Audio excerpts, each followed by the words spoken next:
Nous ne sommes pas que des êtres humains. Qu'est-ce que ça veut dire? Ça veut dire que nous sommes des êtres incarnés, donc intégrés dans la matière. Mais nous ne sommes pas que ça. Qu'est-ce qui vient s'intégrer dans la matière? C'est ça qui est intéressant. Ce qui vient s'intégrer dans la matière, c'est l'âme, c'est l'être spirituel. Quand on connecte l'être spirituel à la matière, on rentre dans une connexion, dans une compréhension plus profonde de la vie. C'est-à-dire que vivre sur Terre, sa vie d'humain, c'est vivre avant tout en conscience. C'est vivre avec une compréhension beaucoup plus vaste que ce qui se passe dans la matière. L'être humain, l'être incarné et la matière sur Terre sont les trois premières dimensions. On est dans du concret. On est dans de la matière, de la nature qui est ici autour de moi, l'air, le soleil, tout ce que je mange, comment je dors, mon corps, etc. Mais mon âme, elle, est connectée aux autres dimensions, aux dimensions supérieures, à la conscience supérieure, à la conscience divine. Ce qui veut dire que quand je prends conscience de l'être que je suis, il y a les premières dimensions, la vie terrestre, le travail, le métier, la famille, l'argent, etc. La nourriture, etc. La géographie. Et quand je me connecte à l'être divin que je suis, il y a des choses beaucoup plus subtiles qui sont de l'ordre de l'être avec un grand E et non du faire, comme le faire fait partie des dimensions inférieures, des trois premières dimensions. C'est-à-dire que ta première dimension va être dans le faire, travailler, dormir, manger, nanana, choses qui sont très très importantes dans la vie. Donc j'expliquerai après la différence entre être ancré et être perché. Vous comprendrez. Et donc, quand je me connecte à l'être divin que je suis, à l'être spirituel que je suis, je me connecte aux dimensions supérieures. Et quand je me connecte aux dimensions supérieures, je me connecte donc à l'être. Et là, je me connecte à quelque chose de beaucoup plus subtil, de beaucoup plus fin. Et là, on est de l'ordre de la connaissance, de la conscience infinie, de la conscience divine, de l'être originel, de celui qui passe les vies, qui traverse les vies, les unes après les autres, et qui vient vivre sa vie en tant qu'expérience, comme une vie expérimentale. Donc, je parlais d'être perché et d'être ancré. Être perché, ça veut dire que je ne suis pas ancré dans la matière. Je vais potentiellement faire de la spiritualité. Donc là, on comprend par rapport à ce que j'ai dit tout à l'heure qu'il y a une dualité là-dedans, d'accord ? Puisque la spiritualité ne se fait pas, puisque nous sommes des êtres spirituels. Nous n'avons juste qu'à nous reconnecter à l'être spirituel que nous sommes.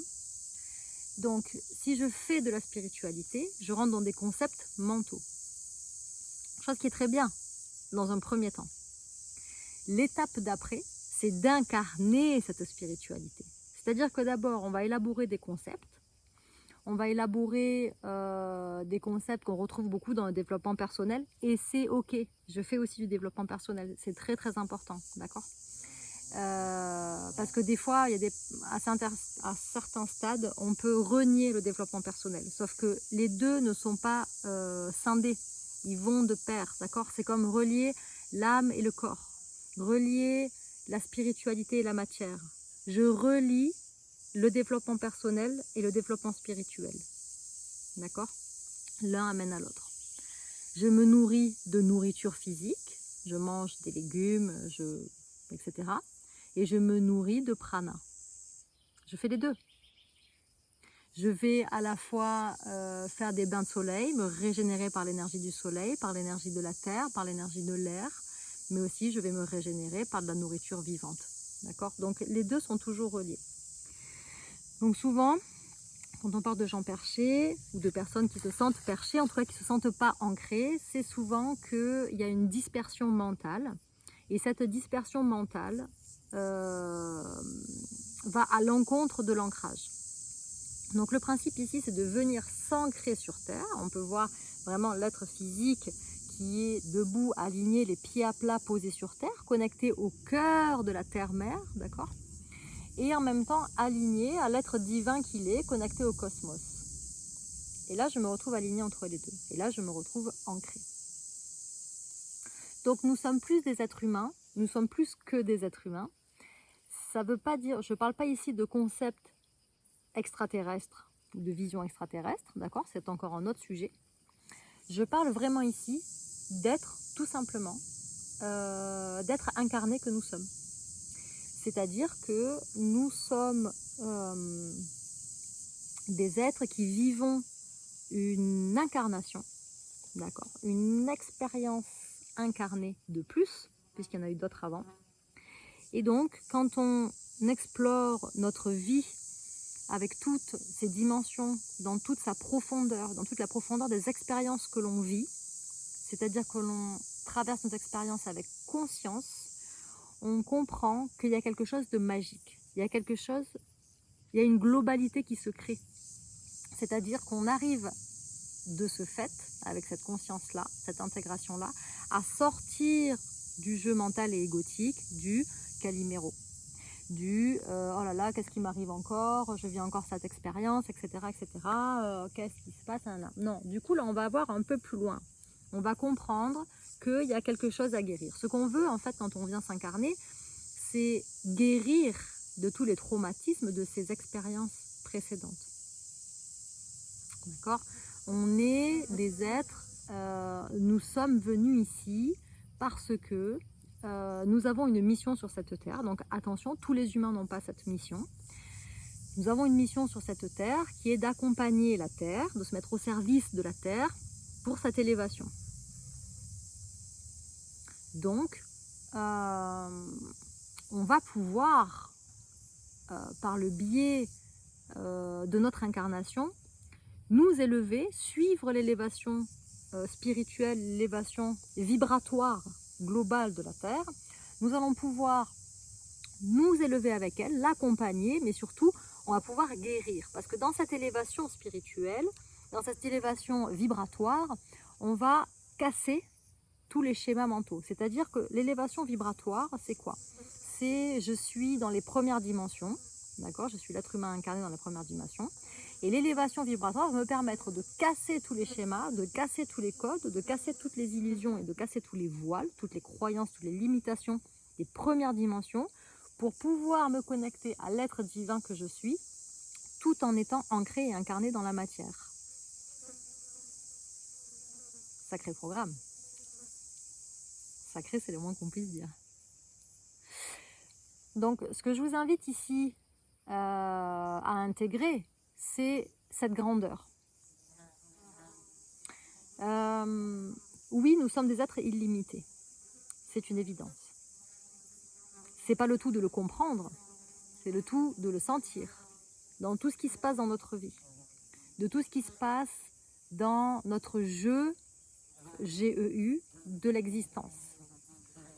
C'est-à-dire que voir au-delà de ce qui se passe de manière tangible. Donc,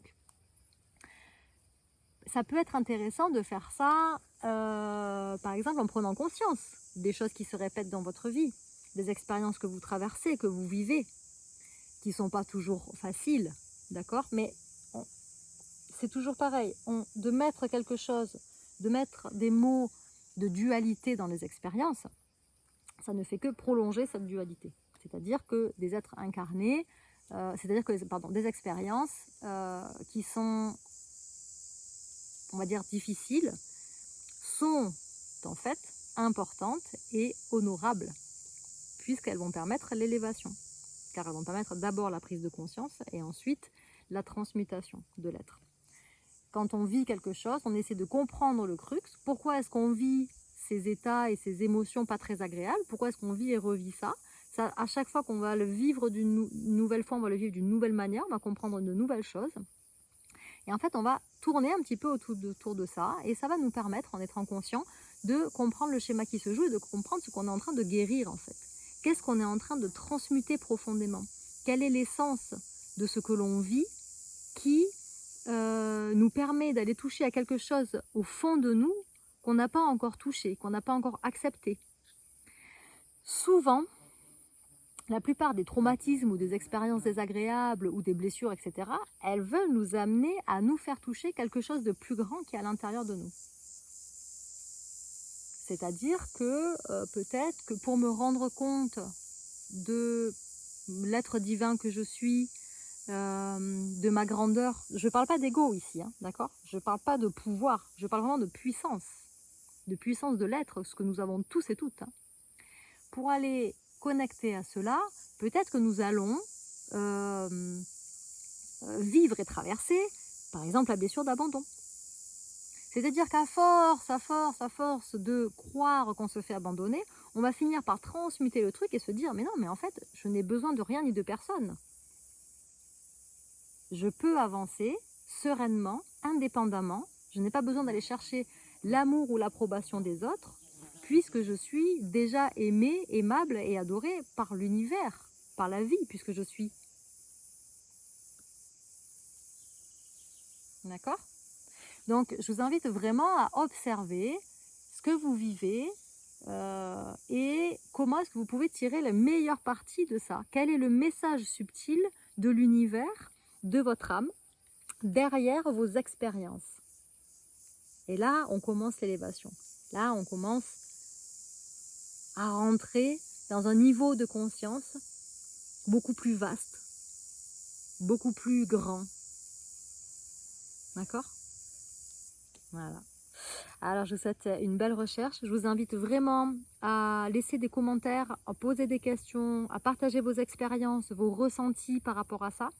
Parce que l'idée, c'est qu'on avance ensemble et qu'on puisse tous ensemble, tous et toutes ensemble, nous relier, communiquer, échanger et avancer et progresser sur ce chemin de lumière. Je vous dis à bientôt.